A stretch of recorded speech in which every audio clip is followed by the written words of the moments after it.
To salt the earth is a phrase meaning literally to sow salt into the soil, thereby making it infertile and unsuitable for growing food.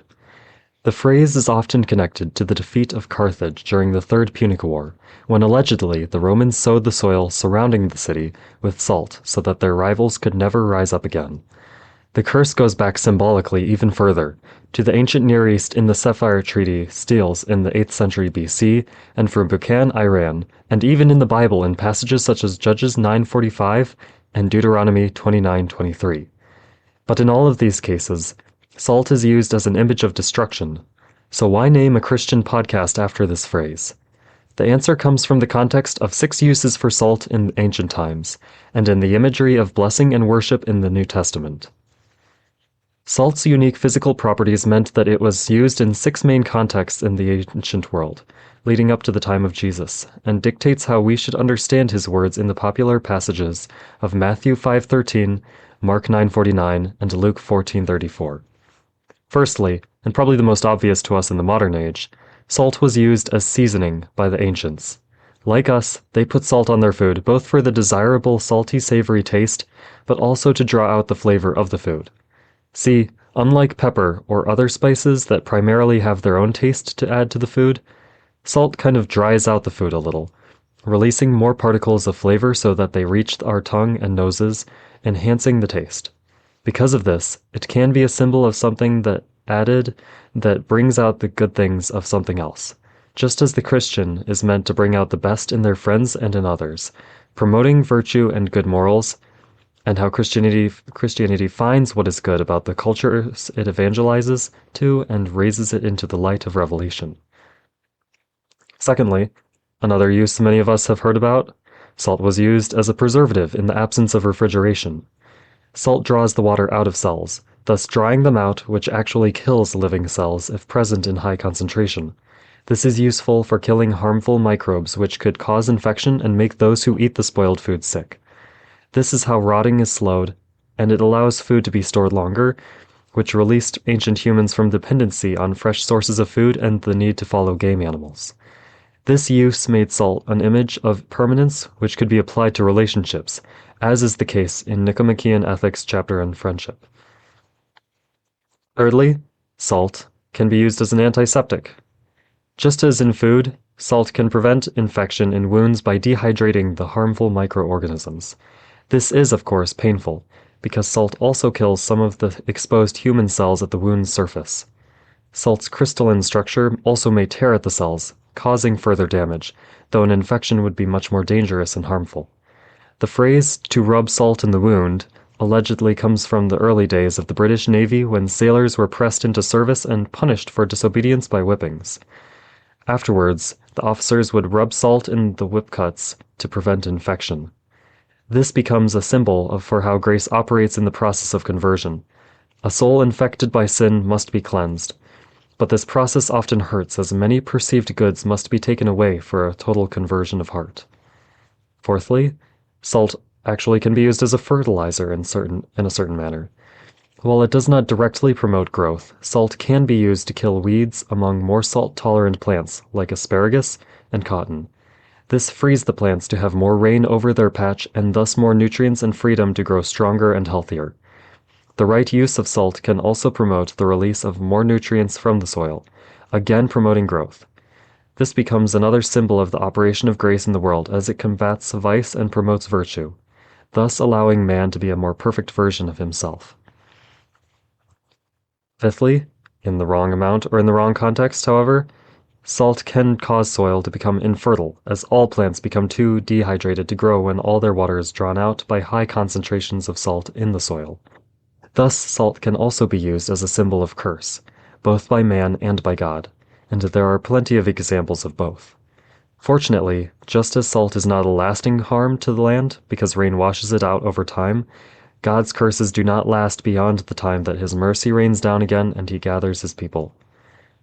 And so, because of all of these uses, salt becomes an effective image for covenant making. This is the 6th use of salt, based on the others. The covenant is an instrument of God's blessings and his grace upon the earth. Living by the covenant agreement promotes the growth of a people as virtue and peace reign over it. People prosper under the effects of grace, but if they turn away from the covenant, God's blessings turn to curses as greed, malice, and immorality take hold of society, and so God punishes the society by not allowing it to continue in prosperity. But this punishment is not vengeful. God uses it to purge the people of their vices as they see the effects of their evil, though the process is certainly painful. Fortunately, God's mercy is strong, and over time, grace takes away the curses and people return to covenant fidelity. This can always be expected because, as salt signifies, covenants are permanent and unchanging. Thus God instructed the Israelites in Leviticus 2:13, "You shall season all your grain offerings with salt. You shall not let the salt of the covenant with your God be lacking from your grain offerings, and with all your offerings you shall offer salt." But this podcast is called Salt the Earth, which is the phrase associated with the destructive interpretation. So how can this phrase reference the Christian mission, which is to promote God's love in the world? The answer comes from Mark 9:49, the particular verse which I am referencing. From biblical scholarship, there are 3 versions of Mark 9:49 found in the manuscripts. First, "For everyone will be salted with fire." Second, "For everyone will be salted with fire, and every sacrifice will be salted with salt." And third, "For every sacrifice will be salted with salt." Of these, the first version is the most common and the most popularly translated, but the other versions give insight into the proper interpretation as the earliest scribes understood it. It seems that all 3, but especially the third, are references to Leviticus 2:13. The second version appears to be a conflation of the other 2, but Heinrich Zimmermann interprets it as a spiritualization of Leviticus 2:13, and that seems appropriate. It would indicate that the self-sacrifices that Christians are called to make of themselves, in passages such as Luke 9:24, Luke 14:33, John 12:24-25, 2 Corinthians 4:10-11, are a fulfillment of Leviticus 2:13. Final image that reveals the spiritual significance of this passage comes from the book of Revelation, and I quote, "And another angel came and stood at the altar with a golden censer, and he was given much incense to mingle with the prayers of all the saints upon the golden altar before the throne, and the smoke of the incense rose with the prayers of the saints from the hand of the angel before God. Then the angel took the censer and filled it with fire from the altar and threw it on the earth. And there were peals of thunder, loud noises, flashes of lightning, and an earthquake." Revelation chapter 8, verses 3-5. In this image, the smoke that rises from the censer is associated with the prayers of the saints rising up to God. By this we know that God hears our prayers and that they are very important. It is for this reason that we use incense in the Mass and during adoration. It reminds us of our prayers going up to God. Then the censer is filled with fire from the altar, which is a reference to Leviticus 16:12, in which Aaron is instructed to take coals from the altar of burnt offerings to the altar of incense. If the altar of incense is associated with our personal offerings to God, our prayers, requests, praises, then what is associated with the altar of burnt offerings? The answer is Christ's offering. It is by Jesus' sacrifice on the cross, and the fact that His grace is so powerful that even our flawed efforts of gratitude could possibly be meritorious for salvation. By this we know how it could be that our prayers and our mere little works, worthless by themselves, are made powerful. Finally, the censer is thrown upon the earth, and great wonders and demonstrations of power appear on the earth. Our prayers, our works, when offered to God, do not return empty, but accomplish that which the Lord intends. One more detail from Exodus 30:35, when God instructs Moses to make incense, puts it all together. I quote, "Make an incense blended as by the perfumer, seasoned with salt, pure and holy." If we are the salt of the earth, and follow this image of incense rising to God, then not only are we offering our prayers and our works to God, but we are offering our very selves. We then return to this earth with signs and wonders, working efficaciously under the guidance and grace of God. Therefore, with our very prayers and works, our very selves empowered by Christ's sacrifice, God salts the earth with fire. The purpose of this podcast is to promote the covenantal worldview that forms the backdrop for this imagery. This worldview holds that this universe is intelligible, that our lives have meaning, that each of us has a purpose and value, and that this is all only possible because of God, who wants to have a relationship with us. A covenant is distinguished from any other form of agreement or relationship because of this reference to God. A contract between two people may be broken because it is ratified by those people. This is true of business partnerships, work contracts, partner projects, or even friendships. A covenant, though, is ratified by God, who is unchanging, all-knowing, omnipresent, and all-powerful. Rather than the exchange of goods or services which motivates most contracts, a covenant is an exchange of lives.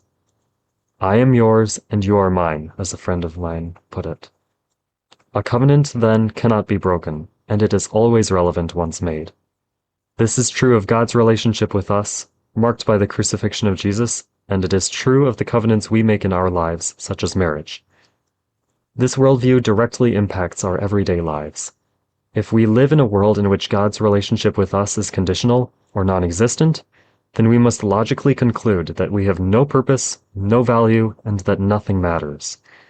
If, however, we live in a world in which God's relationship with us is unconditional, then everything we do, everything we learn, everything we say and think has meaning and eternal consequences. That can either sound like a severely exaggerated or a terrifying prospect, but consider it closely and it must be true. If we are immortal beings, destined for everlasting life with God or eternal damnation apart from Him, then anything with merely temporal consequences really means nothing in the scope of infinity. So if our work has value, because of Christ's infinite merit on the cross, then it must have eternal value. And therefore what we do has eternal consequences if it is to have any consequences.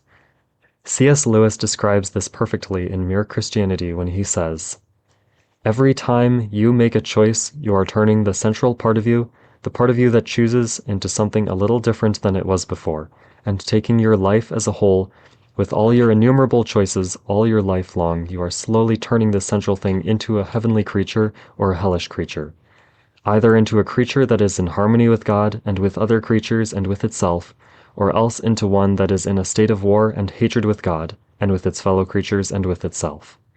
To be the one kind of creature is heaven, that is, it is joy and peace and knowledge and power. To be the other means madness, horror, idiocy, rage, impotence, and eternal loneliness. Each of us at each moment is progressing to the one state or the other. In this podcast, I intend, through meaningful and intelligent conversation, to demonstrate how this worldview is true, that it is of the utmost importance in the way we go about our daily lives, and that it is beautiful in its effects and promotes a better life.